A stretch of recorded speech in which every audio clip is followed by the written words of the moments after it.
Yo, what's up guys? Welcome back sa aking YouTube channel, Hobby ni RJ. And for today's video guys, let's take a closer look sa diecast na to. Ito ang Range Rover Velar. From the Hot Wheels series Then and Now, car number 2 out of 10. Meron itong metallic brownish gold na base color. Napakatapang tinted black smoke windshield assembly. Halos hindi mo nakita yung interior ng kotse.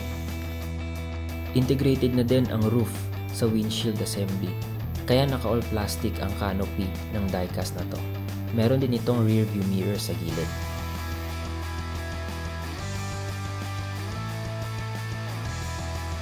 Sa likod naman ay maganda ang details. Painted ang taillights, Range Rover badge, may Hot Wheels logo din. Dagdag details din ang Range Rover badge sa lower right portion at ang Velar badge sa lower left portion naman. Integrated din ang kanyang rear bumper papuntang chassis, kaya maganda yung separation ng casting at bumpers. Sa harap naman ay detalyado din. Painted ang headlights, meron ding Range Rover badge dun sa may hood. Painted din ang front grille at kung mapapansin nyo, may Range Rover badge din dun sa lower right portion. Integrated pa din ang front bumpers papuntang chassis, kaya maganda din yung separation ng casting.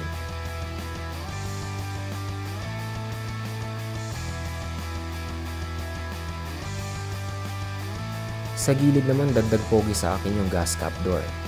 Meron nga pala itong black Y5 spoke wheel type, black side skirts at may pa konti-konting decals. Sa ilalim naman ay wala masyadong details dito. Meron lang yung Hot Wheels logo, car model at ang year manufactured.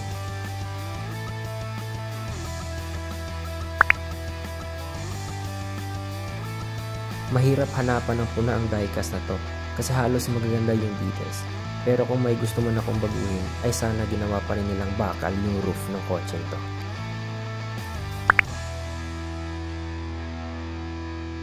Fin type antenna dun sa likod. Goods na goods yan.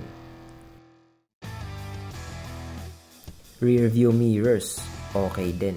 Although plastic lang siya kasi nga plastic lang yung canopy niya. At panghuli, yung paint job. Premium na premium.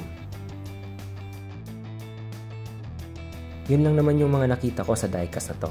Kayo, ano yung mga nagustuhan nyo, hindi nyo nagustuhan, o nakulangan kayo sa diecast na to? Comment nyo lang sa baba.